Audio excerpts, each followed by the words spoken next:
안녕하세요, 보험클라스입니다. 실손보험은 대부분 가입되어 있죠.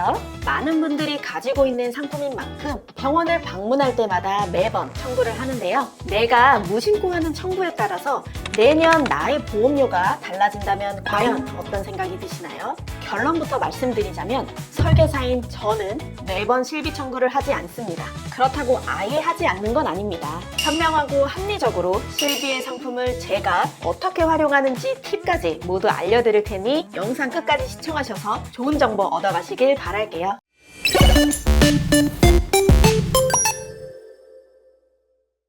우선 실손의료보험이란 질병 혹은 상해로 치료 시 보험 가입자에게 발생한 실제 의료비를 보상해주는 보험 상품입니다. 진단금과 같이 정액형 보험이 아니라 실제 발생한 비용에 대해 일부 자기부담금을 제외하고 보상을 해줍니다. 쉽게 말해 내가 결제한 병원비에 대해 일부를 보장해주는 아주 고마운 상품인 거죠. 경미하게 발생한 질병 상해부터 암 수술과 같은 중증 질환까지 폭넓게 보장받을 수 있기에 실비보험은 이제 필수가 되었습니다. 근데 설계사님, 병원 방문하고 나면 실비 청구는 당연히 하는 건데 왜 당장 하지 말라는 건가요? 그 이유 말씀드리겠습니다. 첫 번째는 여러분들이 다른 보험을 가입할 때 제한이 생길 수 있습니다.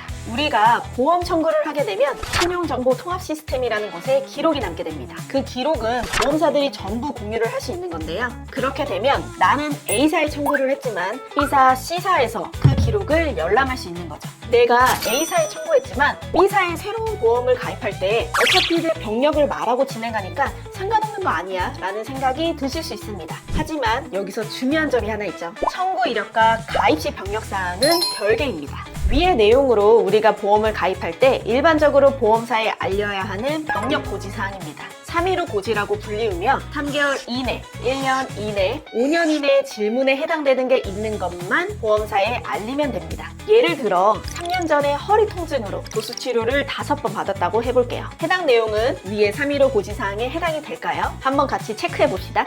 3년 전이니까 1번, 2번에는 해당이 안 되고 3번은 2번 수술이 아니기에 이 부분도 해당이 안 되고 4번에서도 5년 이내 치료력은 있지만 횟수가 5번이라 해당 질문에도 적용되지 않겠죠. 5번도 해당이 안 되고요. 그렇다면 3년 전에 허리 통증으로 도수치료 5번 받은 내용은 보험을 가입할 때 그 보험사에 알려야 하는 내용에 포함되지 않는 거죠. 근데 고객분이 이 내용으로 실비를 청구했다면 이야기는 달라집니다. 가입 시 내가 알려야 하는 병력 고지사항에는 해당되지 않지만 청구를 했기에 전 보험사에서 이 내용을 알고 있는 거죠. 따라서 허리 부위에는 일정 기간 보장을 안 해준다는 부담보 조건이라는 내용을 제시하거나 인수 거절이라든지 이런 식의 제한을 줄 수 있습니다. 아니 나는 보험 가입할 때 물어보는 내용에 해당되는 것도 없는데 3년 전에 병원 간 걸로 왜 난리냐고 할 수 있습니다. 실제 이런 일들도 생각보다 많이 있고요.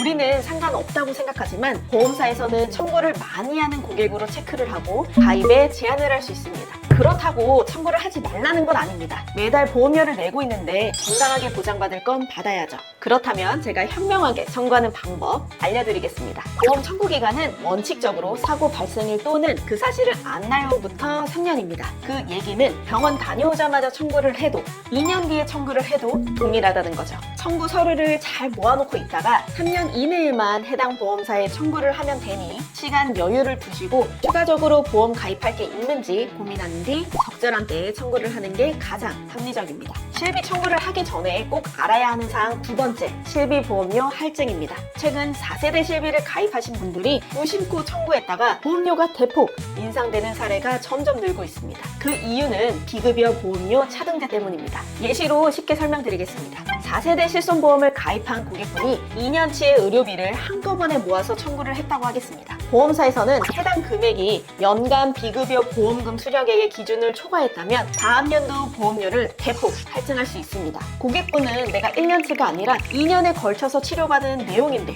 왜 그렇게 산정되는지 의아해할 수 있겠죠. 보험사에서는 청구 시점이 보험료 할증 여부를 결정하기에 이런 결과가 나오는 거죠. 청구한 금액에 따라서 다음의 보험료가 차등 적용되는 구조입니다. 예를 들어 1년간 비급여 보험금 수령액이 100만원에서 150만원 구간이면 100% 할증되어 보험료의 2배, 150만원에서 300만원 구간이면 200% 할증이 되어 보험료의 3배, 300만 원 이상이면 300%까지 할증이 되어 보험료의 4배까지 인상이 됩니다. 이와 반대로 전혀 받지 않았다면 5% 할인이 되고 100만 원 미만을 수령했다면 유지가 됩니다. 쉽게 얘기해 보험금을 많이 받으면 내년 보험료가 인상이 되고 보험료를 전혀 받지 않았다면 반대로 할인이 되는 방식인 거죠. 그렇다면 한 번 할증이 된다면 계속해서 이 보험료로 확정이 되냐? 이건 또 아닙니다. 1년마다 할증폭은 재산정 내기에 우리는 보험금을 나눠서 청구를 하게 된다면 높은 폭의 할증을 피할 수 있습니다. 만약 비급여 치료로 70만 원, 50만 원 이렇게 각각 받았다면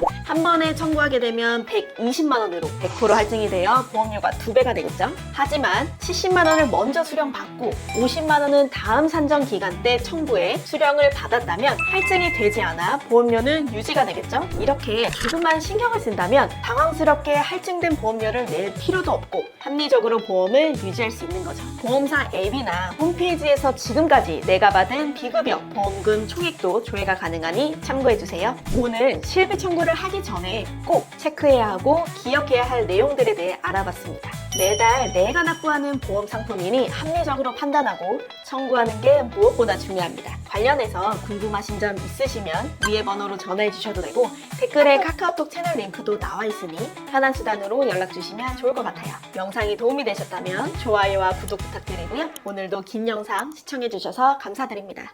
본 광고는 심의 기준을 준수하였으며 유효기간은 심의일로부터 1년입니다.